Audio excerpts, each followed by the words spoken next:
One of the best ideas Ubisoft has ever come up with is the Division's Dark Zone. A huge shadowy PvPvE area, it is here that players get mean, turning on former co-op pals and attempting to escape with high level loot. It comes as no surprise then that there's more Dark Zone in the Division 2. Sorry, I should say more Dark Zones. This time there's more than one of them. Because that's what you do with sequels, right? Make more of the good stuff. So let's explore these savage lands a bit deeper by running down the 3 most important new features of the Division 2's unique approach to PvP. But before we do, don't forget to show that you're definitely not a rogue agent by liking this video and subscribing to PCGamesN. Objective complete? Okay, on with the mission. The first Division locked off a long stretch of central Manhattan for the Dark Zone, but in the Division 2's Washington DC map, 3 sizable areas are dedicated to this PvPvE activity. First up is Dark Zone West, located in the Georgetown neighbourhood of DC. This is the most built up of the zones available and designed for inter-building, close quarters fighting. Next up is Dark Zone East, set in the area around the capital's Union Station. Its wide open streets offer fabulous sightlines for snipers and long range engagements. Finally there's Dark Zone South, a district located in Fisherman's Wharf, close to Washington's waterfront. Your goal in each of these 3 zones remains exactly that of the original game's Dark Zone. Get in, grab powerful but contaminated loot, and call for a helicopter extraction to have your spoils sent for cleaning and eventual addition to your collection. This time around, however, there's a wider variety of ways that you can achieve that goal. If you played the original The Division, then you'll know all about going rogue. For anyone who didn't, here's the basics. Division operators are supposed to be a good and loyal bunch, hence the game mostly being a co-op experience. But in the Dark Zone you can flip the bird to Tom Clancy's operator rulebook and go rogue, killing fellow players in the name of your own loot focused agenda. Rogue status is sticking around for the Division 2, but it's been revamped and remixed. You can now choose exactly how far you bend and break the rules, thanks to a trio of rogue agent variants.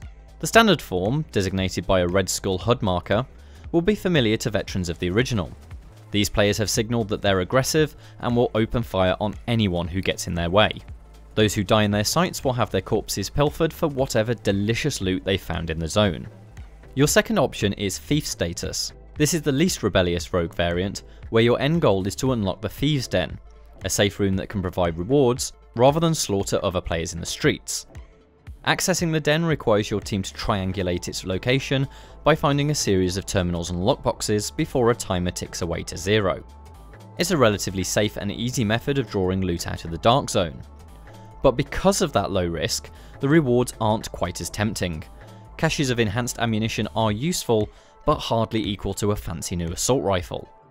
To get that fancy new rifle, you may have to resort to not just going rogue, but embarking on a manhunt. Similar to the original game, killing a handful of players will upgrade you from standard rogue status and begin a manhunt, but the goals of this status have been adjusted and refined. With Manhunt active, you are required to hunt down and activate a series of terminals that escalates the value of the hunt. Activate all terminals and you'll be rewarded with the Dark Zone's best riches. There is a catch though. Enemy teams are alerted to your progress, and so each terminal you activate narrows down your next potential objective, allowing opponents to guess which terminal your team will be heading to next. If they can put a halt to your rampage, they'll be showered in goodies.